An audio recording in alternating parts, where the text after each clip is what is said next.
예, 오늘 에베소서 강의 마지막 시간입니다. 마지막 두 축원이라는 제목으로 에베소서 6장 21절로 24절의 말씀을 증거하도록 하겠습니다. 교회는 영적 전쟁 중입니다. 바울은 마지막 날에 영과 영의 싸움인 영적 전쟁에서 승리하려면 하나님의 전신 갑주를 입으라 하였습니다. 그가 말합니다. 서서 진리로 너희 허리띠를 띠고 의의 호심경을 붙이고 평안의 복음이 준비한 것으로 신을 신고 모든 것 위에 믿음의 방패를 가지고 이로써 능히 악한 자의 모든 불화살을 소멸하고 구원의 투구와 성령의 검, 곧 하나님의 말씀을 가지라. 그리고 이 모든 하나님의 전신 갑주를 지혜롭게 잘 사용하고 효과적으로 강력하게 사용하기 위해서 모든 무기의 기초가 되는 기도의 권능을 가지라고 권면했습니다. 모든 기도와 간구를 하되 항상 성령 안에서 기도하고 이를 위하여 깨어 구하기를 항상 힘쓰며 여러 성도를 위하여 구하라. 이 성령 안에서의 기도는 복음 전파를 위해서 필수적이어야 합니다. 복음을 전하는 주의 종들을 위해 필히 기도해야 할 것이 바로 담대한 복음 전도의 열정입니다. 하나님 나라와 사탄의 나라와의 전쟁에서 반드시 승리할 수 있는 것은 우리 주 예수 그리스도께서 우리의 대장이시기 때문입니다. 예수님이 우리와 함께 싸우십니다. 이 일로 인해 바울은 지금 쇠사슬에 매여 있습니다. 편지를 마감하면서 바울은 이 사정을 두기고를 통해 알린다고 합니다. 비록 주님을 위하여, 복음을 위하여, 죄인의 구원을 위하여 자신이 감옥에 매여 있을지라도 영광스럽게 생각하지만 육체의 연약함을 피할 수는 없었습니다. 이 사실을 알리는 것은 두 가지 목적이 있습니다. 하나는 다시 추록하여 다시 복음을 담대하게 전하게 해달라는 것이 한 가지고요.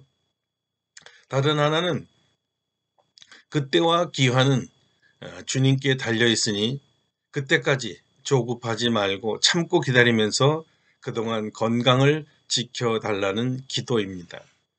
사실 바울의 경우에는 로마 감옥에서도 특혜를 얻어서 사람들이 그를 방문하기도 하고 그들에게 복음을 전하기도 했습니다. 여러 로마 간수들에게 주 예수 그리스도의 복음을 전했지요. 그래서 그는 에베소 교회를 목회하는 디모데에게 편지할 때에는 이런 엄청난 진리를 전해주기도 했습니다. 복음으로 말미암아 내가 죄인과 같이 매이는 데까지 고난을 받았으나 하나님의 말씀은 매이지 아니하니라. 아멘. 그렇습니다, 여러분. 하나님의 말씀은 매이지 않습니다. 매일 수 없습니다. 바울은 에베소서 성도들에게 하나님 말씀의 위대함을 증거하고 싶었던 것입니다. 하나님 말씀의 위대함은 결국 하나님의 위대함을 말하는 것입니다. 누가 하나님을 막을 수 있습니까? 누가 하나님의 말씀을 막을 수 있습니까? 비록 육체는 감옥의 벽돌과 창살에 갇혔지만 복음은 막히지 않습니다. 사도행전 28장 30절입니다. 바울이 온 이태를 자기 셋집에 머물면서 자기에게 오는 사람을 다 영접하고 하나님의 나라를 전파하며 주 예수 그리스도에 대한 모든 것을 담대하게 거침없이 가르치더라.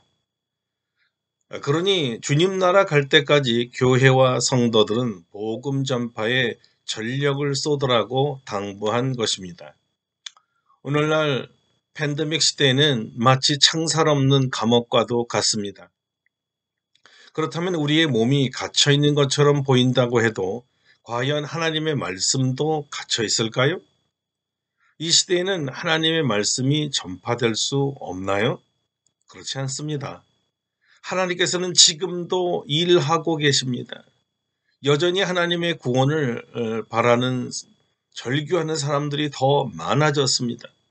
바로 이 시대가 더 예수님을 전해서 잃어버린 영혼들을 구원할 더 좋은 기회입니다. 이것이 우리가 전도할 방법을 위해 기도할 이유이요. 창살 없는 감옥 시대의 복음을 전해야 할 이유입니다. 바울 사도는 이런 당부와 함께 사도는 이제 편지를 마감하면서 언제 다시 볼지 모르는 성도들에게 두 가지 축원을 합니다. 첫째가 평안과 믿음을 겸한 사랑을 구했습니다. 아버지 하나님, 주 예수 그리스도께로부터 오는 평안입니다. 평안은 스스로 결심한다고 생기는 것이 아니란 말씀입니다. 평안은 하나님 아버지와 주 예수 그리스도께서 주셔야 하는 선물입니다. 주님의 평안이야말로 바울 사도가 교회에게 빌어주고 싶은 최고의 선물이었습니다. 교회의 특징이 무엇입니까? 평안입니다. 평안한 교회가 가장 복된 교회입니다. 세상 사람들이 찾고 구하고 두드리는 것이 무엇이겠습니까? 예, 역시 평안입니다. 사람들은 이 평안을 종교에서 찾을 수 있다고 믿고 있습니다. 그래서 각자 취향에 맞춰 평안을 주는 곳이라고 생각하는 곳에 가는 것이지요. 세속에 살다 지친 사람들이 가장 바라는 것이 평안입니다. 조용히 아무것도 하지 않고 편히 쉴 수 있기를 원하고 있지요. 복잡하고 시끄럽고 어지럽고 스트레스에 자기를 잃어버린 사람들이 찾는 것이 평안이며 평안을 주는 것입니다. 과연 그곳이 어딜까요? 가장 정확하고 큰 평안을 주는 곳이 바로 주님의 품입니다. 주님의 품을 느낄 수 있게 해주는 것이 교회이고요. 나를 사랑하사 나를 위하여 십자가를 지신 주님의 집이거든요. 나의 죄의 문제가 해결되고 용서함 받아 자유함을 느끼는 곳입니다. 주님께서 말씀하셨습니다. 수고하고 무거운 짐진 자들아 다 내게로 오라. 내가 너희를 쉬게 하리라. 나는 마음이 온유하고 겸손하니 나의 멍에를 메고 내게 배우라. 그리하면 너희 마음이 쉼을 얻으리니 이는 내 멍에는 쉽고 내 짐은 가벼움이라. 아멘. 세파에 시달린 사람들, 율법에 얽매여 마음에도 없는 법을 지키려고 몸부림치는 사람들, 지치고 상한 사람들이 마음이 무거워 곧 쓰러질 것 같은 사람들이 가장 편히 쉴 것이 어디라고요? 예, 바로 우리 예수님 품입니다. 인간은 이곳에서만이 참된 쉼을 가질 수가 있습니다. 주님께서 우리에게 쉬라고 하셨지요. 마음의 쉼이 있는 곳이 주님의 품인 교회입니다. 교회는 주님의 품이에요. 우리가 교회에서 평안을 느끼며 쉼을 얻을 때는 바로 우리가 주님 품에 있다고 생각할 때입니다. 그래서 여러분이 그 쉼을 그리워하며 교회에 찾아오신 줄로 믿습니다. 주님께서 창조 때부터 우리가 쉼이 필요한 것을 잘 알고 계셨습니다. 그래서 주님의 품에서 쉬라고 안식일, 주일을 주신 것이지요. 새롭게 힘을 얻는 시간입니다. 에너지를 충전하는 시간이고요. 주님이 주시는 평안을 마음껏 들여 마시는 시간입니다. 주님은 주님을 찾아온 자녀들에게 평안을 주신다고 약속하셨습니다. 평안을 너희에게 끼치노니 곧 나의 평안을 너희에게 주노라. 내가 너희에게 주는 것은 세상이 주는 것과 같이 아니하니라. 너희는 마음에 근심하지도 말고 두려워하지도 말라. 주님 안에 있을 때 세상 근심, 걱정, 그리고 두려움이 다 사라집니다. 그러므로 교회는 주님의 품이기에 평안합니다. 평안을 사모하는 사람들이 곧 온 곳이기에 평안이 넘쳐야 합니다. 우리 아름답고 복된 교회가 영혼의 쉼터가 될 줄로 믿습니다. 바로 이런 복음의 본질을 되찾기 위해 우리가 기도하라고 하셨고 또 기도를 사모하며 또 기도해야 하는 것이지요. 우리들뿐만 아니라 잃어버린 영혼들과 이웃의 모든 사람들과 심지어 지나가는 사람들에게도 주님의 평안의 냄새가 풍겨나가서 그들이 찾아오는 곳이 될 줄로 믿습니다. 여러분, 커피를 좋아하는 사람들에게 있어서 향기로운 커피 냄새가 흘러나오는 커피숍을 그냥 지나쳐가는 것은 결코 쉽지 않을 것입니다. 배고픈 사람에게 구수한 찌개가 냄새가 나는데 그냥 지나치기는 힘든 거죠. 하나님의 일로 지치고 죽기까지 원했던 엘리야가 로뎀나무가 쉼을 주어서 원기와 또 사기와 사명을 회복시킨 것처럼 우리 교회가 영원히 지치고 사명감이 퇴색된 사람들에게 새로운 성령의 바람을 불어넣어주는 충전소가 되기를 바랍니다. 교회는 평안해야 합니다. 여러분 심령이 평안해지기를 축원합니다. 문턱 교회 문턱을 밟는 순간 세상 모든 근심이 다 사라지기를 축원합니다. 주님의 들어와 주님의 십자가를 보는 순간 미움과 원망과 불평이 다 사라지기를 축원합니다. 주님의 십자가를 보는 순간의 말입니다. 주님이 이렇게 말씀하셨습니다. 평안하라. 그리고 이것이 바로 사도 바울의 교회를 위한 간절한 축원이었습니다. 이 평안과 함께 믿음을 겸한 사랑도 구했지요. 단순한 사랑이 아니라 믿음을 겸한 사랑이라고 했습니다. 시세말로 말하면 믿음 플러스 사랑입니다. 이 믿음과 함께 하는 사랑이야말로 사람에게서 생기는 사랑이 아닙니다. 믿음과 함께하는 사랑이야말로 정말 주 예수 그리스도와 하나님 아버지로 말미암는 사랑이기 때문입니다. 예수 그리스도를 믿지 않고는 받을 수 없는 사랑이요 줄 수도 없는 사랑입니다. 예수님의 사랑은 아가페 사랑이라고 합니다. 받지 않고는 줄 수 없는 하나님의 사랑이라는 것입니다. 이 사랑이 신적 사랑인 까닭은 사람에게서 나올 수 없는 하나님의 사랑이기 때문입니다. 이 사랑은 십자가의 사랑입니다. 십자가로 증명된 사랑이지요. 의인이 죄인을 위해 죽은 사랑입니다. 의인은 없나니 하나도 없습니다. 오직 의인은 우리 주 예수 그리스도밖에 없습니다. 그리스도의 사랑이야말로 하나님 사랑입니다.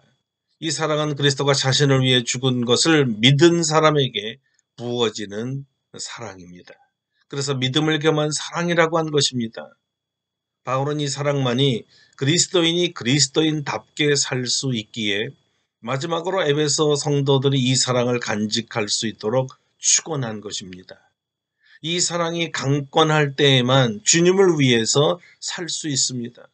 마지막 영적 전쟁에서 끈질기게 거룩하며 살 수 있게 하는 힘이 바로 이 하나님 사랑입니다.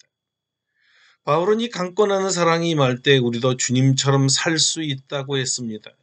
고린도후서 5장 13절 이하의 말씀입니다. 우리가 만일 미쳤어도 하나님을 위한 것이요 정신이 온전하여 너희를 위한 것이니 그리스도의 사랑이 우리를 강권하시는도다. 우리가 생각하건대 한 사람이 모든 사람을 대신하여 죽었은즉 모든 사람이 죽은 것이라. 그가 모든 사람을 대신하여 죽으심은 살아있는 자들로 하여금 다시는 그들 자신을 위하여 살지 않고 오직 그들을 대신하여 죽었다가 다시 살아나신 이를 위하여 살게 하려 함이라. 우리의 기대와 바람이 실수를 일으킬 때가 있습니다. 그때는 인간적인 사랑을 하면서 하나님의 사랑을 기대할 때입니다. 자기는 인간적인 사랑 이외에 줄 것이 아무것도 없으면서 다른 사람에게는 신적 사랑을 구할 때 우리는 자주 실수를 일으키고 있습니다. 주님께서 한 번은 베드로에게 이렇게 물으셨지요. 베드로, 너는 나를 사랑하느냐? 베드로가 대답합니다. 주님, 제가 주님 사랑하는 줄 주께서 아시나이다. 그런데 두 사람이 똑같이 사랑을 말하지만 헬라어를 보면 두 말이 서로 의미가 달랐습니다. 주님의 질문 이런 것이었습니다. 베드로, 너는 나를 신적 사랑하느냐? 그런데 베드로의 대답은 이랬습니다. 예, 주님. 주님 아시다시피요. 저는 인간적인 형제의 사랑으로 주님을 사랑합니다. 무슨 뜻일까요? 예수님은 하나님이시기에 당연히 하나님 사랑을 합니다. 아가페 사랑이지요. 그리고 베드로는 사람이기에 당연히 사람 사랑으로 사랑합니다. 필레오 사랑입니다. 그럼 어떻게 베드로가 예수님처럼 아가페 사랑을 할 수 있을까요? 그것은 하나님의 사랑이 그에게 부어질 때입니다. 그리스도의 십자가의 사랑이 강권적으로 우리 심령에 부어지면 우리가 하나님 사랑을 할 수 있습니다. 그 사랑이 흘러 넘쳐서 자연스럽게 나누어지는 것이지요. 바로 이 사랑이 우리에게 있기를 바울이 축원한 것입니다. 하나님의 사랑을 맛보고 얼마나 좋은지를 체험하고 즐긴 사람만이 다른 사람에게 하나님의 사랑을 할 수 있습니다. 이 믿음을 겸한 사랑이 우리 모두에게 충만해지기를 간절히 축원합니다. 사도 바울이 에베소 교회의 편지를 마감하면서 남긴 마지막 축원이 한 가지가 더 있습니다. 24절인데요. 이렇습니다. 우리 주 예수 그리스도를 변함없이 사랑하는 모든 자에게 은혜가 있을지어다. 은혜가 있을지어다. 믿음을 겸한 사랑으로 충만한 것이 전부가 아니라 이 사랑으로 변함없이 주 예수 그리스도를 사랑하라는 것이었습니다. 변덕스럽게 사랑했다, 미워했다 이렇게 하지 말라는 것입니다. 하나님의 속성 중에 영원이란 속성이 있습니다. 변함없는 성품을 말합니다. 사랑에 영원해야 된다는 거예요. 하나님 사랑은 영원합니다. 그런데 바울이 변함없다는 말을 사용할 때 아주 각별히 그 의미를 부여하기 위해 선택된 단어였는데요. 왜냐하면 이 변함없다는 말이 영원하다는 말도 되지만 부패하지 않다, 썩지 않다라는 뜻이 있기 때문입니다. 그러니까 오래가지 못하는 사랑도 문제지만 부패한 성질이 된 사랑도 문제가 된다는 거예요. 그런 사랑하지 말라는 거예요. 왜 오래가지 못합니까? 부패하고 썩었기 때문이죠. 부패한 사랑은 냄새나는 사랑입니다. 형체는 사라지고 후각에 자극을 주는 것이 부패입니다. 그러니까 본질이 다 사라지고 비본질적인 것을 가지고 사랑이니 사랑 아니니 운운하지 말라는 것이었어요. 썩지 않고 냄새나지 않고 원형 그대로의 십자가 사랑만 영원토록 사랑하는 사람이 되려면 은혜가 있어야 된다는 거예요. 하나님의 은혜는 순전한 자에게만 부어집니다. 심령의 그릇이 깨끗한 자에게 부어지지요. 두 마음을 품은 자에게는 하나님의 은혜가 부어지지 않습니다. 순전한 은혜이기에 순전한 사람에게만 부어집니다. 예수님을 사랑하되 순전하게 사랑하라는 말씀입니다. 변질되고 변형되고 변모된 사랑이 아닙니다. 바울 사도는 성도들에게 은혜가 있기를 간절히 축원합니다. 여러분에게도 하나님의 은혜가 있기를 축원합니다. 예수님을 사랑하는 사람에게는 은혜가 있습니다. 시간에 따라 환경에 따라 조건에 따라 변질이 되지 않아야 되는 거거든요. 예수님께서 제자들을 데리고 가이사랴 빌립보에 가신 적이 있었습니다. 그곳에서 주님께서 베드로에게 물었습니다. 너는 나를 누구라 하느냐? 베드로가 대답했지요. 주는 그리스도시요 하나님의 아들이십니다. 이 고백을 한 베드로에게 예수님은 칭찬을 했습니다. 너는 베드로다. 그리고는 이어서 이런 축복을 하셨어요. 내가 이 반석 위에 내 교회를 세우리니 음부의 권세가 이기지 못하리라. 그런데 여러분 이 베드로에게 우리 주님께서 이런 축복을 한 그 장소가 다름 아닌 가이사랴 빌립보 바위산이었습니다. 아마 수백 미터가 될 정도로 거대한 바위인데요. 병풍처럼 쳐 있습니다. 그 바위 위에서 병풍같이 거대한 바위를 바라보며 주님께서 시몬아 너는 바로 이 바위다. 네가 바로 이 반석이야. 너는 반석과 같은 믿음을 가져라 하는 것입니다. 그 바위는 2000년 전에 있던 그 모습 그대로 지금도 전혀 변화되지 않고 그대로 있습니다. 2000년 동안 그리고 그 이전에도 번개가 치고 천둥이 쳤을 것입니다. 태풍이 지나가고 눈발이 내리고 변화무쌍한 자연의 기후 변동이 있었을 것입니다. 그런데요, 그 바위는 그때 그 모습 그대로 여전히 똑같습니다. 바로 이런 변함없는 믿음, 변함없는 사랑을 가지라는 것입니다. 그 바위가 여전히 그 자리에 있는 것처럼 우리가 예배드리는 이 자리에 변함없이 있어야 합니다. 우리 믿음이 변하지 않고 우리 사랑이 변하지 않는 증거가 바로 은혜의 자리, 예배의 자리에 여전히 서 있는 것입니다. 여러분 이것이 바로 은혜입니다. 하나님은 예수 그리스도를 바위처럼 변함없이 사랑하는 자들에게 풍성한 은혜, 한없는 은혜를 부어주십니다. 또한 이 은혜가 우리로 하여금 여전히 바위처럼 주님을 사랑하게 만들지요. 여전히 주님을 굳세게 믿게 만듭니다. 그리스도의 사랑과 은혜가 여러분 모두에게 있기를 축원합니다. 2021년 새해 우리 교회가 이 팬데믹 시대와 마지막 시대에 추구해야 될 목표가 생겼습니다. 그것은 교회의 본질을 찾는 것입니다. 신앙의 본질을 찾는 것입니다. 하나님 아버지와 주 예수 그리스도로 말미암는 평안이 넘치는 교회가 되는 것입니다. 믿음을 겸한 사랑이 가득 찬 교회가 되는 것이고요. 우리 주 예수 그리스도를 변함없이 사랑하여 은혜가 넘치는 교회가 되는 것입니다. 누구든지 그리스도의 평안과 사랑과 은혜에 목마른 영혼들이 우리 교회에 와서 참 쉼을 얻고 사랑과 은혜로 새 에너지로 충만해져서 인생을 활기차게 만드시는 하나님을 예비하는 교회가 되는 것이지요. 주님 오실 때까지 변함없이 그리고 영원토록 누구든지 오고 싶은 교회, 누구든지 참 평안을 얻는 교회, 누구든지 참 쉼을 얻는 교회, 누구든지 주님의 사랑에 눈물을 흘리는 교회, 누구든지 주님의 은혜에 감동하는 교회, 우리 아름답고 복된 교회, 바로 그 교회가 될 줄로 믿습니다. 아멘. 기도합시다. 주님 감사합니다. 오늘 말씀으로 용기를 주시고 위로해 주시고 소망을 품게 하시오니 감사드립니다. 우리에게 기도할 제목을 주시니 감사드립니다. 마지막 때의 팬데믹 시대에 여전히 우리는 복음을 담대하게 증거하기를 원합니다. 주님의 평안이 넘치는 교회가 되기를 원합니다.